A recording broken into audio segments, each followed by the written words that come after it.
mungkin langsung ke diskusi panel aja.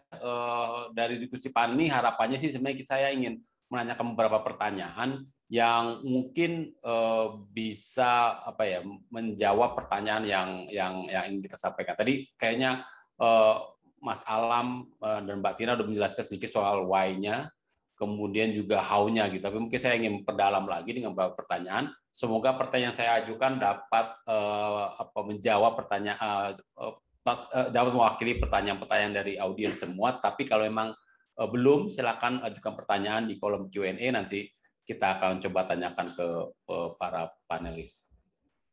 Mungkin pertanyaan pertama ke Mas Alam dulu nih, Mas. Tadi kan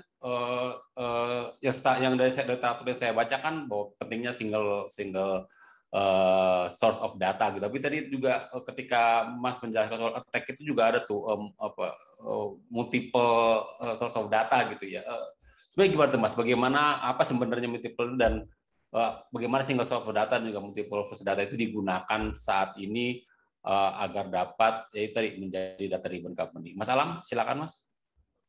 Iya, terima kasih Pak Wisnu buat pertanyaannya. Jadi ya untuk dalam membuat company as a data driven ya, kita harus ngomong dalam artian nggak cuma dalam tim gitu ya, nggak cuma responsibility on data team or IT team, tapi ini responsibility as a company.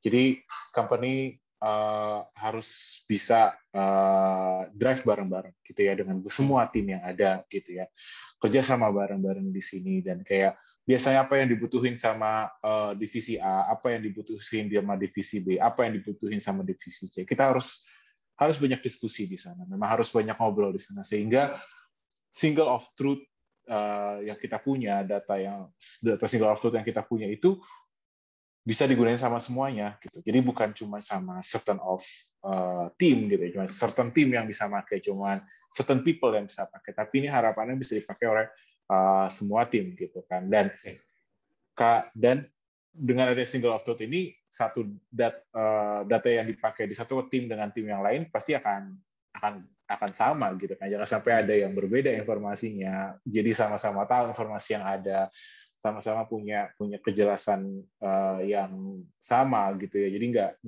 nggak ada lagi miskom misal seperti itu. Harapannya sih seperti itu ya. Jadi memang harus setiap tim itu bareng-bareng gitu. Kebutuhannya pun juga harus dikasih tahu apa yang dibutuhin.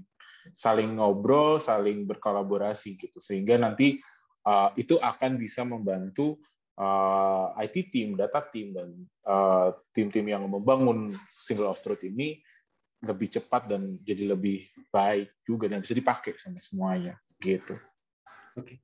Kalau Mbak Tina, Mbak bisa namanya nggak soal single source of data ini? Karena saya kebayang Telkomsel dengan pelanggan yang sedemikian banyak kan pasti akan memiliki data yang banyak ya. Kalau di kami di Kompas Gramedia Group gitu misalnya, saat ini kan lagi mencoba itu tuh, apakah membaca info komputer juga ternyata membeli buku di toko buku Gramedia atau menginap di hotel Santika gitu kan, itu kan bisa digunakan gitu di enterprise wide seperti Kompas Gramedia Group.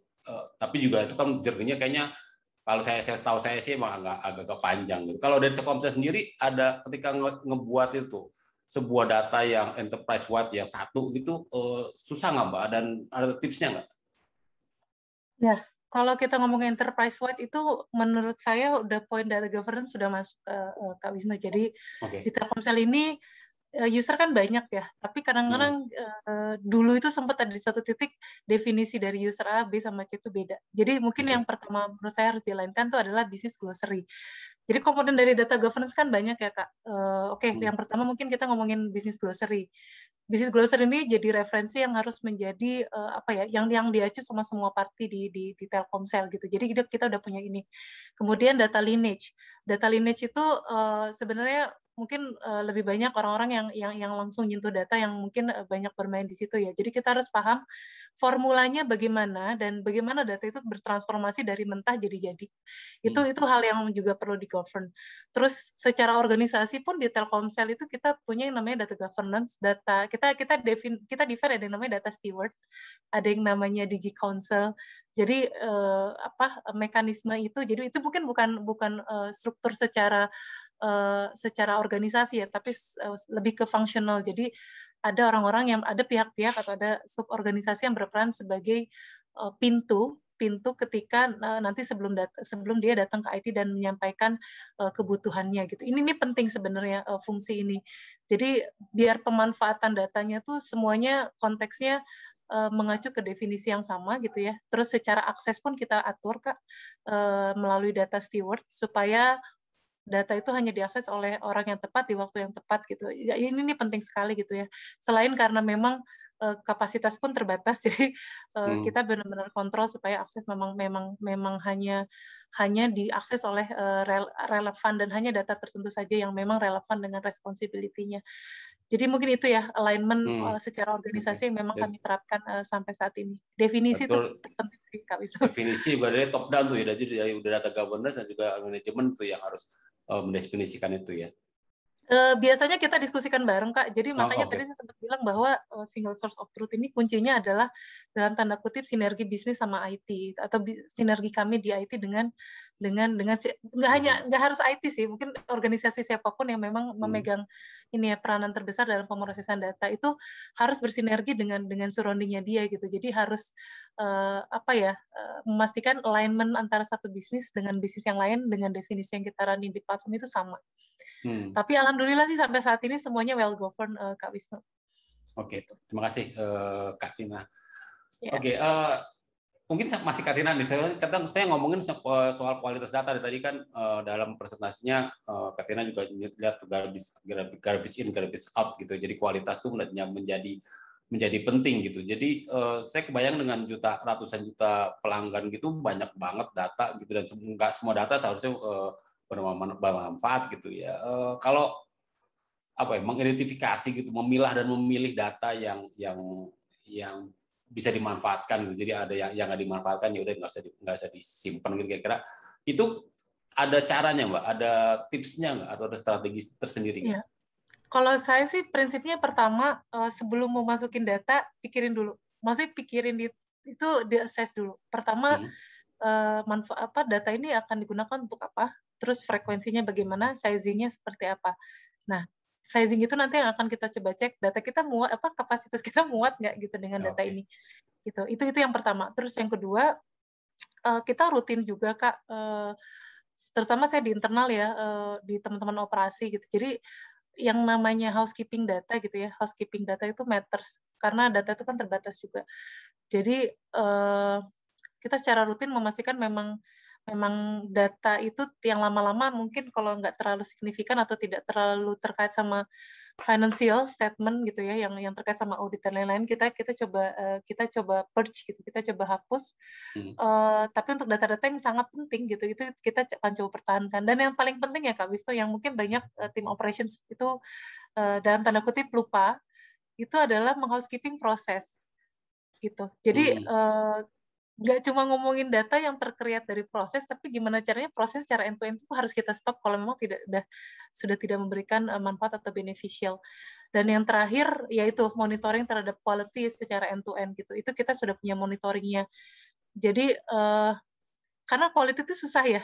Kalau mungkin di industri yang manufaktur itu clear ininya ya. Cuma kalau kita ngomongin data, awalnya kita juga coba untuk mendefinisikan kualitasnya 100%, 90% itu apa. Akhirnya kita butuh sekitar 1 tahun untuk membuat framework definisi data quality secara end-to-end, dan alhamdulillah sekarang sudah jadi acuan bisnis gitu. Jadi bisnis sendiri bisa melihat, oh sekarang quality data revenue kita berapa persen sih gitu, bagus atau tidak, itu hal yang bisa diakses bisnis secara langsung lewat dashboard kita. Gitu Kak. Oke. Berarti kualitas pun harus didefinisikan tuh, data yang berkualitas harus didefinisikan juga ya. Iya. Kalau ada apa ya, kalau dulu tuh saya suka gimana ya, kalau ada bisnis misal komen terkait quality-nya bermasalah. Nah, buat saya namanya quality itu harus measurable gitu. Jadi ngomongin apa nih? Ngomongin completeness, ngomongin akurasi, ngomongin konsistensi atau apa gitu. Itu hal yang menurut saya perlu terukur. Jadi itu penting, makanya 2 tahun terakhir ini saya penting untuk ke tim itu untuk membangun hal yang terukur, meskipun kita ngomongin kualitas gitu, yang mungkin banyak orang lihatnya lebih sulit untuk dijuantangkan dalam bentuk angka ya, tapi alhamdulillah kita bisa definisikan itu. Itu penting Kak, supaya kita tahu kualitasnya sejauh apa. karena ngomongin kualitas turun itu kalau kita ngomong di data ya mungkin ke alam saya juga ini ya, kualitas itu ibaratnya pride-nya orang data lah gitu. Kalau data nggak berkualitas itu ngomongin trusted gitu, ngomongin trust juga gitu.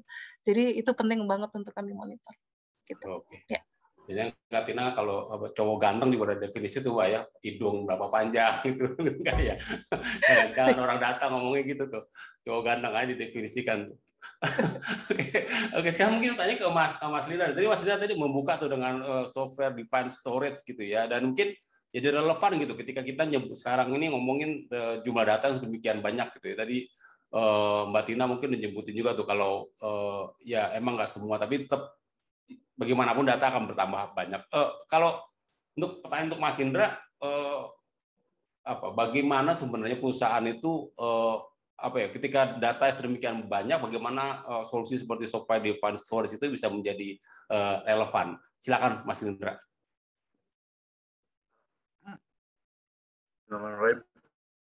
Ya, silakan Mas, sudah kedengaran suaranya? Makasih ya, Wisnu. Udah kedengaran? Ya, kedengaran Mas. Ada suara saya Mas? Okay. Ya, jelas Mas. Ya. Assalamualaikum warahmatullahi wabarakatuh. Makasih Mas Wisnu atas pertanyaannya. Ya, sebenarnya sih saya orang teknis ya. Tapi kalau udah bicara efisiensi itu kesannya berhubungan dengan uang. Jadi teknis sama uang tuh kadang-kadang emang gimana gitu. Tapi ya, tapi yang dikatakan oleh Mbak Kak Tina dengan Mas Heru tadi emang benar sih. Kalau bicara soal data itu emang kita nggak bisa terlepas dari media penyimpanannya itu. Ya penyimpanan itu ya berupa storage itulah gitu. Entah itu tipe data apapun gitu, entah jenis data apapun gitu. Nah, oleh karena itu kebutuhan media penyimpanan data itu akan semakin besar lah, gitu loh.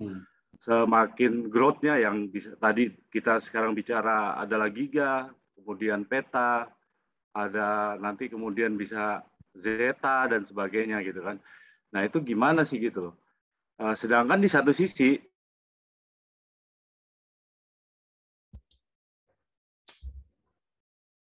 kita itu dihadapkan dengan yang menjadi challenging tersendiri. Namun salah satu cara ya agar kedua hal tersebut itu dapat kita akomodasi itu adalah solusi dari SDS ini adalah yang namanya virtualisasi sih, Mas Wisnu. Ya. Jadi sebenarnya sih ada beberapa solusi lah ya. Cuman yang saya titik beratkan adalah di solusi virtualisasi.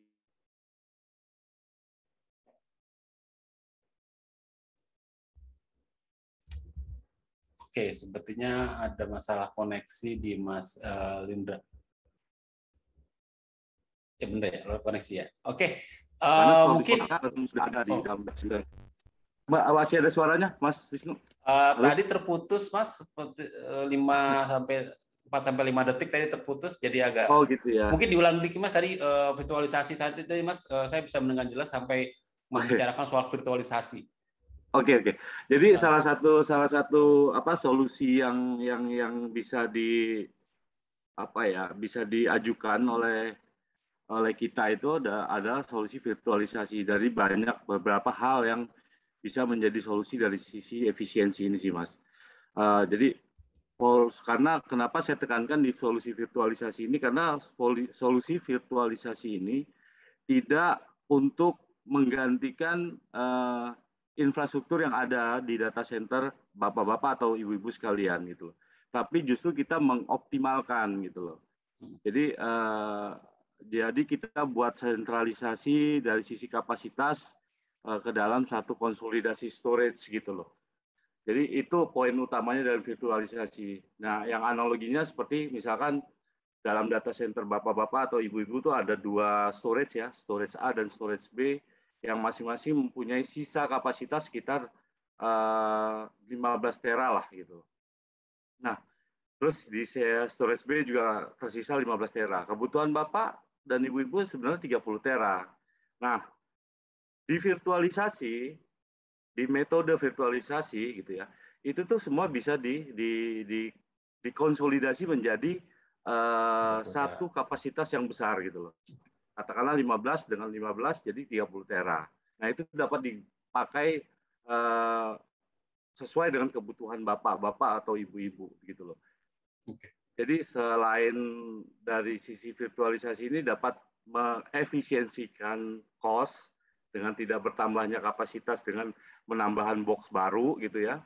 Namun dari sisi lain juga virtualisasi ini juga bisa mengakomodir dari sisi manajemen kapasitas yang tadi saya sebut, kemudian juga dari sisi single monitoring dan single controlling sih, Mas Wisnu. Jadi dari situ kita bisa ngebacalah kira-kira seefisien apa jika kita menggunakan SDS ini, terutama fitur yang saya sebutkan tadi, yaitu virtualisasi gitu loh. Itu sih, Mas Wisnu.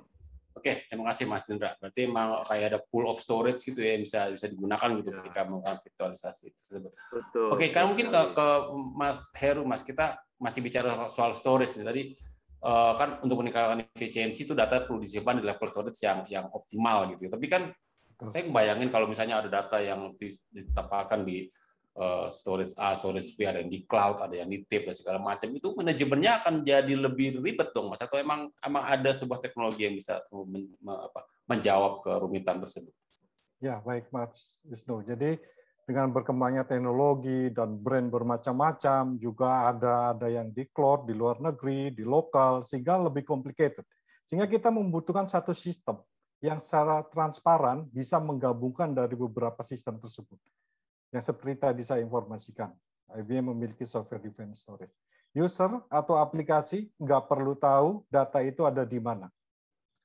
Once butuh, data itu bisa langsung di-query dan diproses datanya. Apalagi ngomongin big data, yang tentu datanya tidak gigaan, Mas Wisnu. Bisa jadi terabyte, bisa jadi petabyte.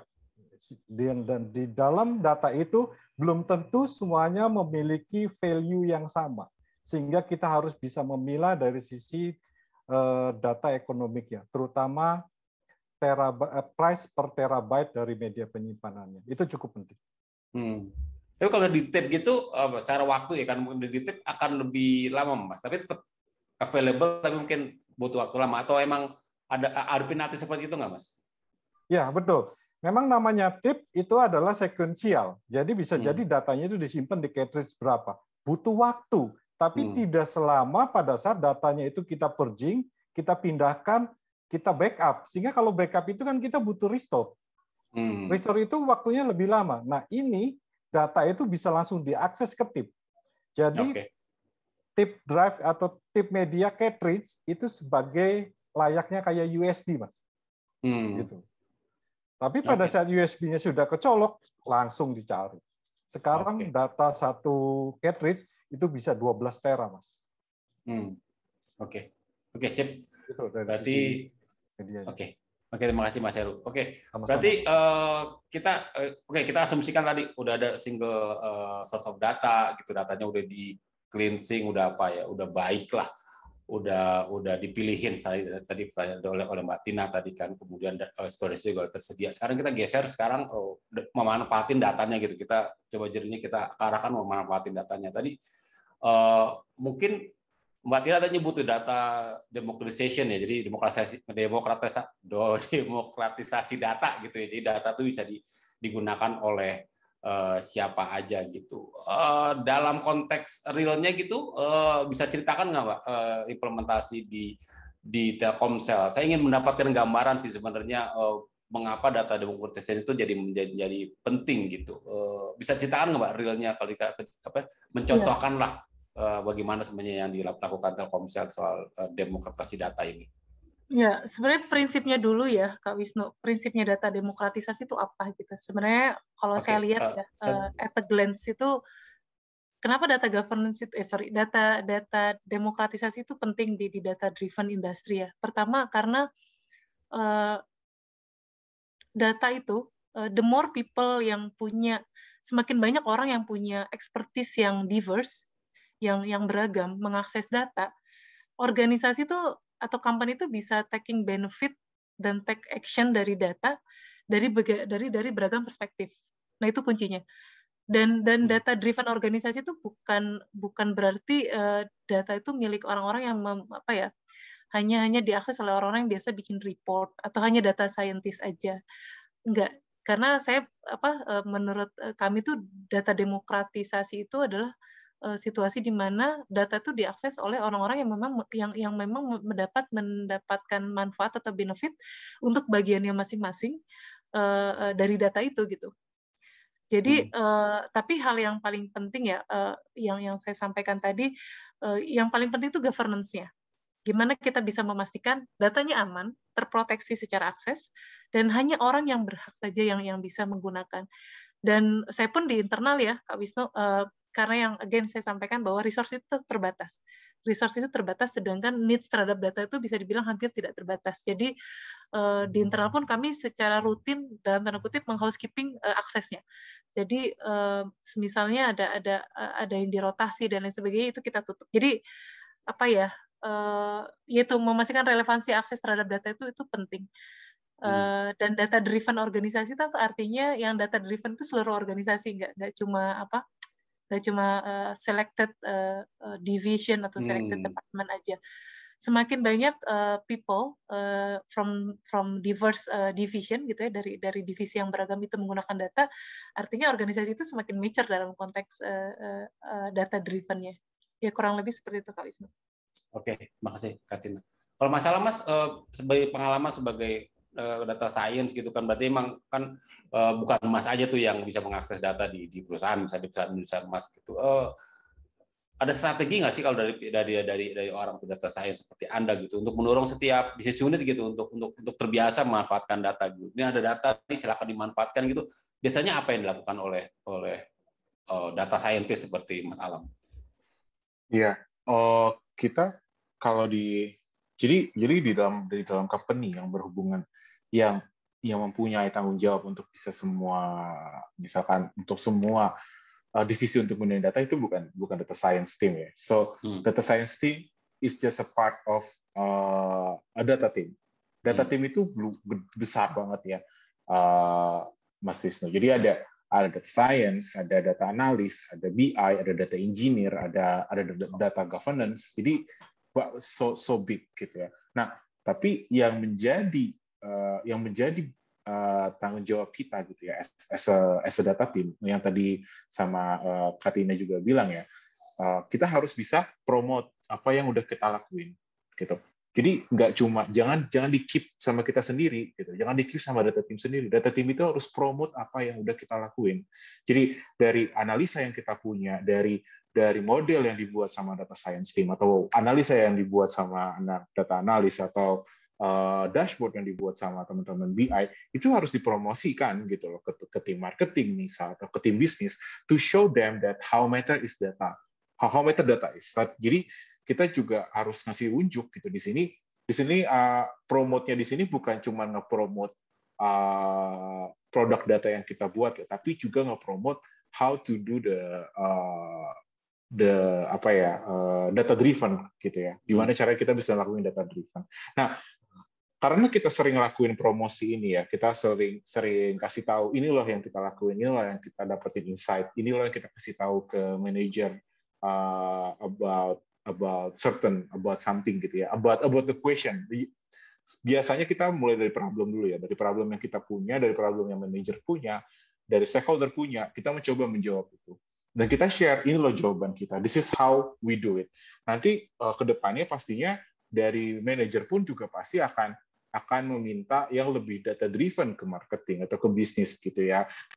Coba diskusi sama tim data. Jadi dari tim manajernya pun, dari stakeholder pun juga harus bisa ngedrive teman-teman bisnis yang lain, teman-teman yang tim-tim lain juga untuk bisa data driven gitu. Jadi nggak tim data doang, tapi tim yang lain pun juga menggunakan itu. Tim data itu sebagai teman-teman yang nge-embed gitu, yang ngebantuin kayak misalkan ngambil data mungkin atau sambil sharing thoughts gitu ya, kira-kira brainstorming bareng-bareng nih gimana, karena ada dari sisi teknikal dari tim data, ada sisi dari dari tim bisnisnya gitu kan, atau dari marketingnya. Mereka pasti punya domain knowledge yang lebih baik daripada tim data gitu. Walaupun tim data juga sebenarnya butuh domain knowledge ya, tapi mereka pasti domain knowledge-nya lebih baik. Nah, disinilah kita terjadi diskusi gitu di sini. So, supaya tim yang lain juga mau menggunakan data, pertama dari tim data juga harus bisa promote apa yang dilakuin, dan dari stakeholder pun juga harusnya bisa ngedrive yang non tim data untuk bisa memakai datanya kayak gitu. Promote dan juga dari manajemen harus ngedrive juga ya untuk data itu. Yes. Oke, mungkin karena waktunya kita ke pertanyaan terakhir di diskusi panel ini sebelum kita ke sesi Q&A, karena udah ada banyak pertanyaan yang masuk. Ke Mas Indra nih Mas, tadi kita ngomongin Kak Tina ngomongin soal data governance tadi itu kan ya, bagaimana data itu sebenarnya bisa diakses oleh lebih banyak orang, tapi juga harus tetap aman gitu. Nah, kalau di situ dari sisi keamanan data tersebut, apakah solusi seperti software defined storage itu akan juga bisa relevan di kebutuhan seperti ini?